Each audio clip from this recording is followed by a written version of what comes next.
I turned 39 this year, and I'm realizing that as I get older, life is teaching me to be more humble. Circumstances, events, I realize that I am not nearly as cool, hip, or fit as I used to be, and this is just the reality of turning 39. It actually started last Christmas Eve. It was in between the third and fourth services that we had. It was packed rooms like this. We had broadcasted to the world on the World Wide Web. And it was between the third and fourth service where I realized that the new sweater tag was still on my sweater. Now I blame a breakdown in community because somebody should have told me something. But yes, if you've been wondering all year, did we see the new sweater? You, in fact, did. As I'm growing older, I'm learning that, learning humility. I'm also learning, especially with our staff team, I love my parents dearly, but whenever it comes to technology, they always got to put their glasses down and kind of look at, just one of those. You guys know what I'm talking about? And I realize I'm becoming more and more like that, maybe not with my eyes, but I cannot figure out Office Suite in our world here at KAC. So the younger staff team members, I can feel them rolling their eyes at me, and it's extremely, extremely humbling.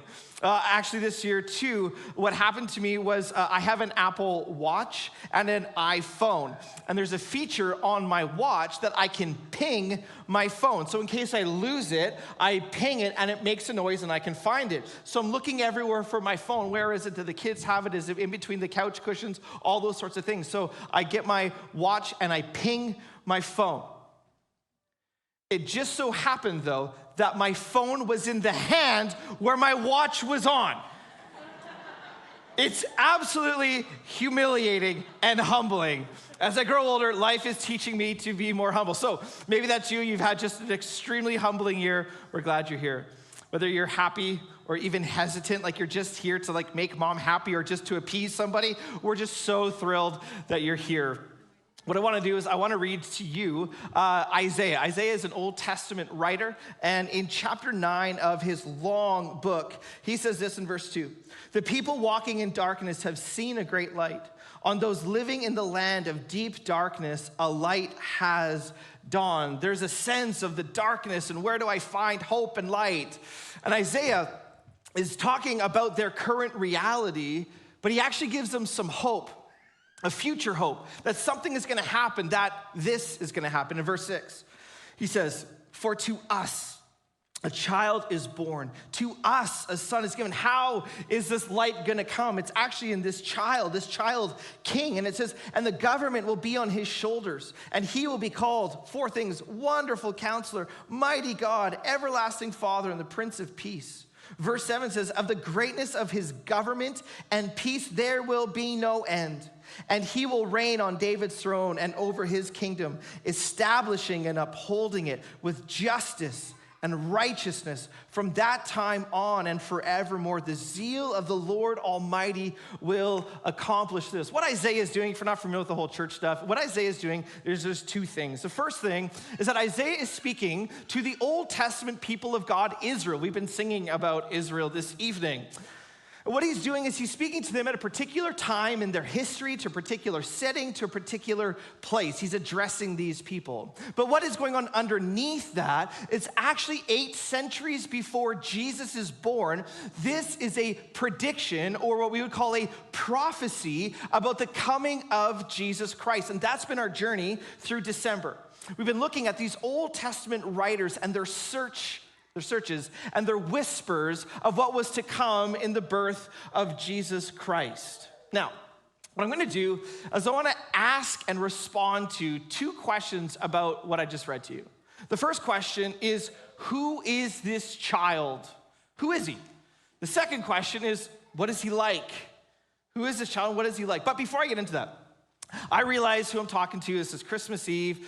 You're in a Western country, and so what we do is we like to come to Christmas Eve, and this is maybe the only time of the year. We're, again, glad you're here, but this is kind of it, and we kind of just yawn and get this over with. They sing this stuff, they go up and down, and then we leave, right? But here's the reality, is that the text that I just read to you, Isaiah chapter 9, was forbidden to be talked about, read, or preached on in Eastern Europe under communist rule. Was not allowed. because they knew that this government that this envisioned, one of righteousness, one of peace, could overturn the very power that they relied on. So this isn't just, no, let's just get this over with, let's yawn and keep going. No. The people of Eastern Europe, the leaders with power, knew that this had massive implications if it was real, and so let's take it seriously. I want to start by asking the question, who is this child? I want to suggest to you that this is actually the child that's changed the world. This is a child that's changed the world. But like you, this child was born into the world. My wife is a labor and delivery nurse. She sees this happen all the time. We all come into the world the same way. This child did. But unlike you, there was astronomers and astrologers and mathematicians. We call them the wise men.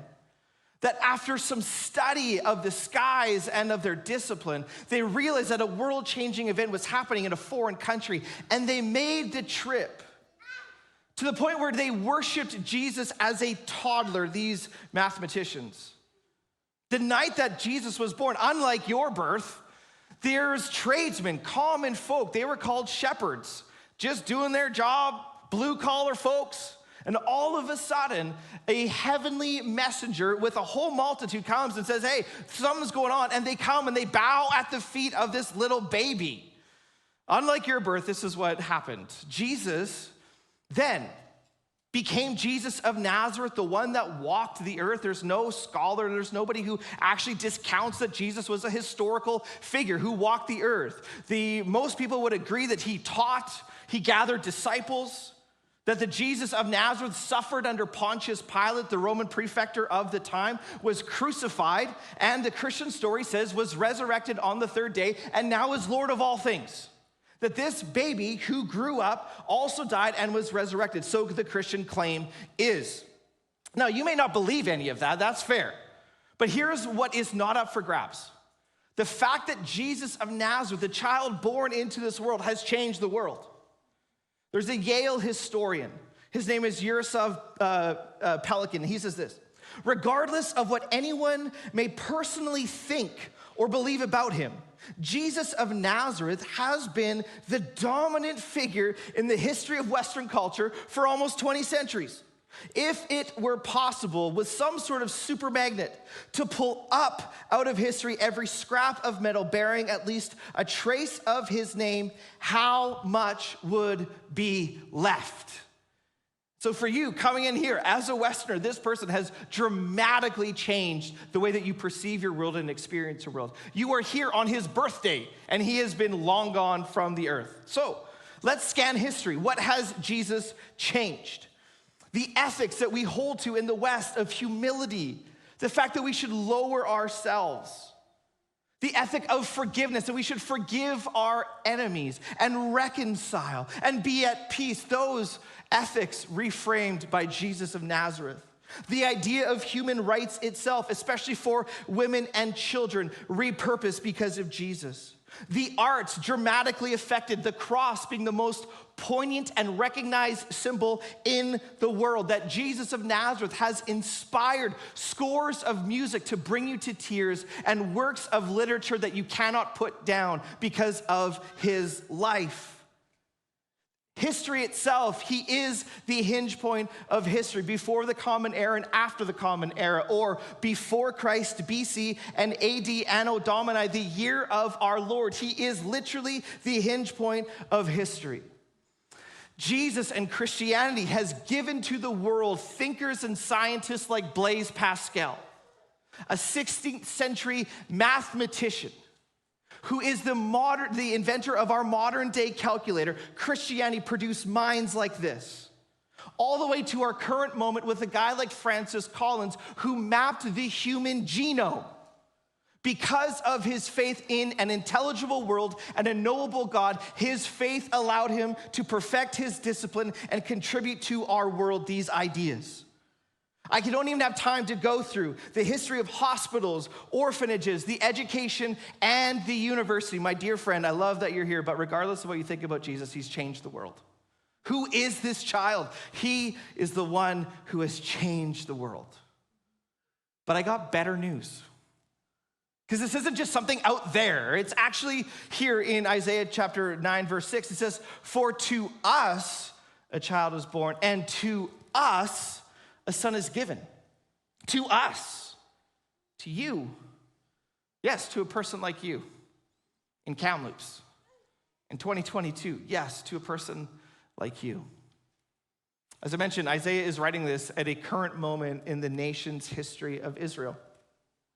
It's a very gloomy moment. There's a foreign power amassed at their border, about to come in and pillage and plunder all that they know and have. Much like the images that come to mind a year ago as Russia was amassed at the border of Ukraine and the whole world looked with doom and gloom, and we know the tragedy that is going on there. This was a people of God, the people of Israel. They were terrified at what was to come, and it's in this moment that Isaiah writes this text to people who are in the thick of it. People who are devastated, people who are anxious, people who are depressed, people who are terrified. To these people, the Son has been given a gift. So you hear my story about being humbled this year. Like, I wish that's all that happened to me this year. Like, my year has been a nightmare. Like, it seems like everything bad that could happen has happened. Like, the tidal waves keep coming of relational chaos, financial bankruptcy, all of this stuff I hope to leave behind in 2021 has gotten worse in 2022. I am more out of it. I am more scared. I am more depressed. I am more lonely than I ever wish to admit. My dear friend, for you, this Son has been given. That there's good news for those people in this room who are just in the thick of it. But I also understand, again, who I'm talking to. Like, us people, us Canadians here in the West, we all have Netflix accounts and Spotify accounts, right? Life is generally pretty good.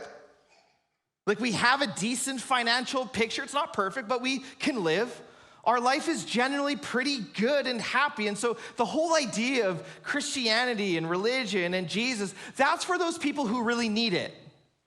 Not people like me that have a good life and everything's good and we're going up to the hill to ski and all that. Like, I actually don't need this stuff. I'll do it on Christmas Eve, but that's it. But here's my guess, is that this time of year, as you listen to the news, watch TV, all of the campaigns and all of the recognition and awareness about how much people are in need this time of year. The marginalized, all of this stuff. And you actually look back at your life and you see your nice house, your 2 cars, your golden retriever, all of these things. You look back at your life and you're like, you know what? I actually have so much. I actually have so much.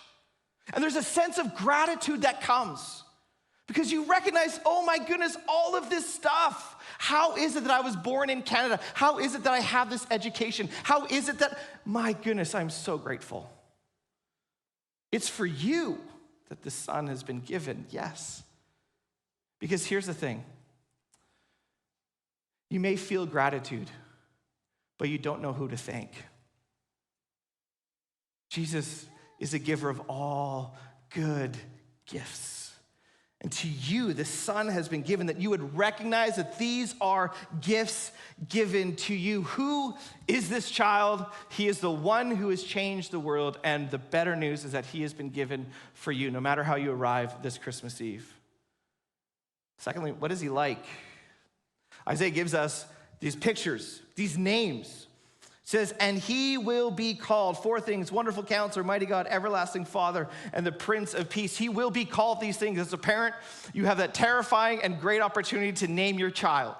And you think about, their name and their future. What are they going to be called on their hockey team? Are they going to be mocked and ridiculed at the playground, right? We have this responsibility to make sure that their rhymes aren't there. You know what I'm talking about. Isaiah looks at this child and he thinks about this child and he says 4 things. The first one is Wonderful Counselor. He is wonderful. If you were to read the whole entire book of Isaiah, what Isaiah does is whenever he uses the word wonderful, he's always attributing it to God himself. Nobody else, but to God himself. And he's saying that this child, he is wonderful. The word actually means like incomprehensible, supernatural, otherworldly, like distinct from everybody else. And we know this when it comes to your hobbies or when it comes to your interests, that there are people in your area of interest that really stand apart. They have a skill, they have a voice, they have a contribution that really makes them otherworldly in comparison to everybody else. So a few weeks ago, I'm a big Kamloops Blazers fan, and so I went to the Blazers game, and they were playing the Regina Pats.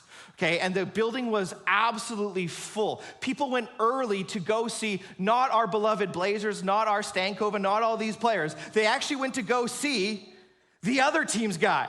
And his name is Connor Bedard, and he's a kid. He's 18 years old. He's widely contested to go number 1 overall. And we all went to go see Connor Bedard. Why? Because the way that he processes the game is way different. He's faster, smarter. His shot is harder than ever. He stands apart from everybody else. So hockey may be a little bit distant for you, but there's some artists that you have driven to Vancouver to see live because there's something about them, the skill. There's something about Lionel Messi in the World Cup that was just unbelievable. This is what Isaiah is saying of this son given to you, except how much more wonderful is Jesus in comparison to Connor Bedard? He's that much more wonderful. He's incomprehensible. He is wonderful. And he is a counselor. The modern idea of therapy is so agreed upon and adhered to in our culture, and it's fantastic. But here's what Isaiah is saying is that this actually, Jesus being the wonderful counselor, is actually going to meet your need for guidance. Because every single person in here, regardless of your faith commitment or not, every single person in here is asking questions like, what do I do with my business in 2023? What do I do with my family? Like, I know that there's some stuff going on that's really not good. What am I to do with my child that I'm really concerned about? What do I do with my retirement funds that are dwindling in the market right now? What am I to do with myself and what am I to do with the negative scripts that I always tell myself and I know that I'm shackled to and I can't get over? What am I to do with all these things? Everybody experiences this. Here's what Isaiah is saying of Jesus, that he will be your wonderful counselor, that piece of insight, information, enlightenment, realization that you are looking for. Jesus and his presence can give it to you. This is what Isaiah is saying. I got great mentors in my life, people that I talk to and try to figure my life out. One of them, his name is Brian. And I go to Brian, and my life is usually a mess when I talk to Brian. I'm like, oh man, I'm not winning at home. My wife is angry at me again. I can't figure this out. This leadership situation is too big for me. And I usually come into that conversation in a lot of need. But because of Brian's patience with me, his questions that he asks, the insight that he gives, I always leave that conversation being like, oh, actually, I know what to do. I may not know what to do tomorrow, but I know what to do today. And Jesus, as the wonderful, incomprehensible counselor, can make sense of your life. He is the one to give you guidance. Secondly, he's the mighty God. This speaks to your need for strength. For strength, provision, not just provision as we're going to see, but strength. He's the mighty God. And so as your kids grow up and you name them, there's always nicknames that get attributed to them. My kids all have nicknames, so do yours. And here's what Isaiah is doing. Isaiah is thinking about Jesus, and he's saying, mighty God. That's going to be what you're called. I guarantee you, none of you have looked at your child. Said, what are we going to call you? Bucko? Champ?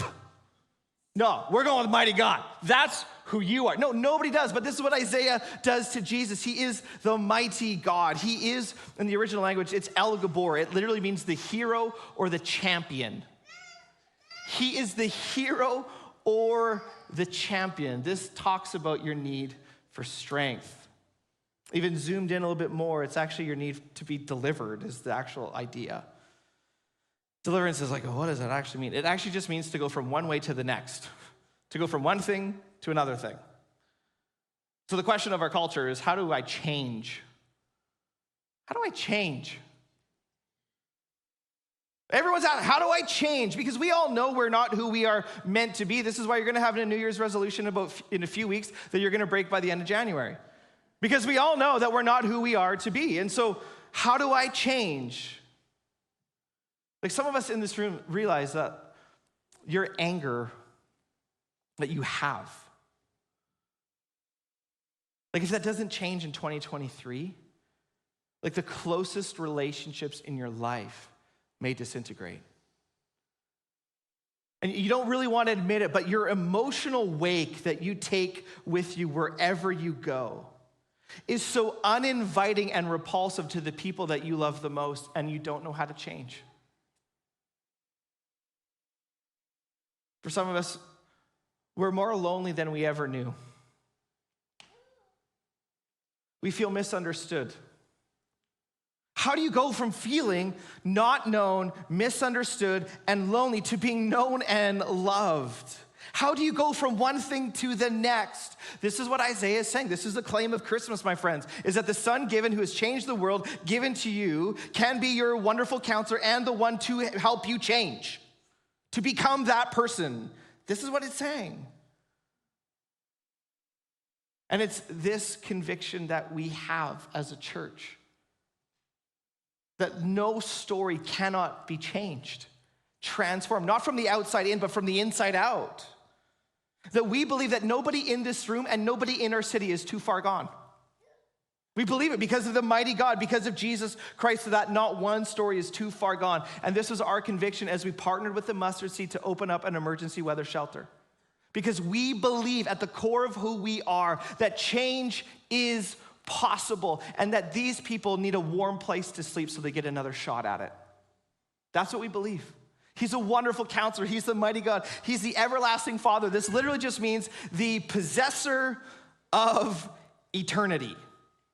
That's the claim of Jesus. The one who has always existed takes on flesh at Christmas time. The possessor of eternity. The one who has life in himself. The one who causes people to be born is born himself.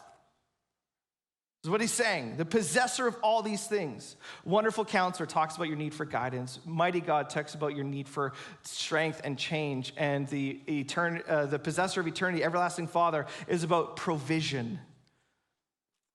To whom do you go for your greatest needs?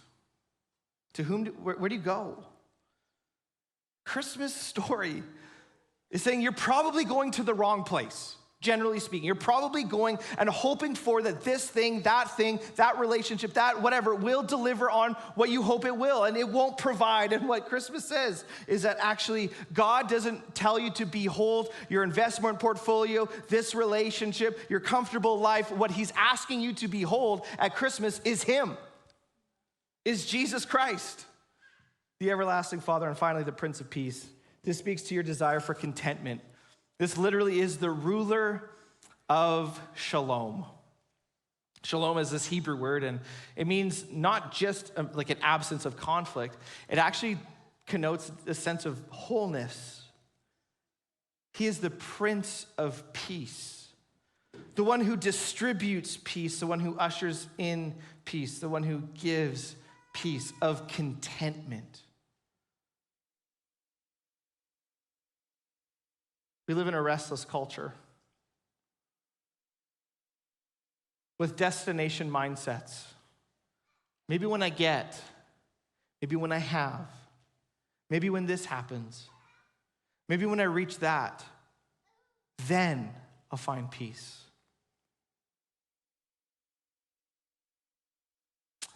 The birth of Jesus is actually saying, I am the Prince of Peace.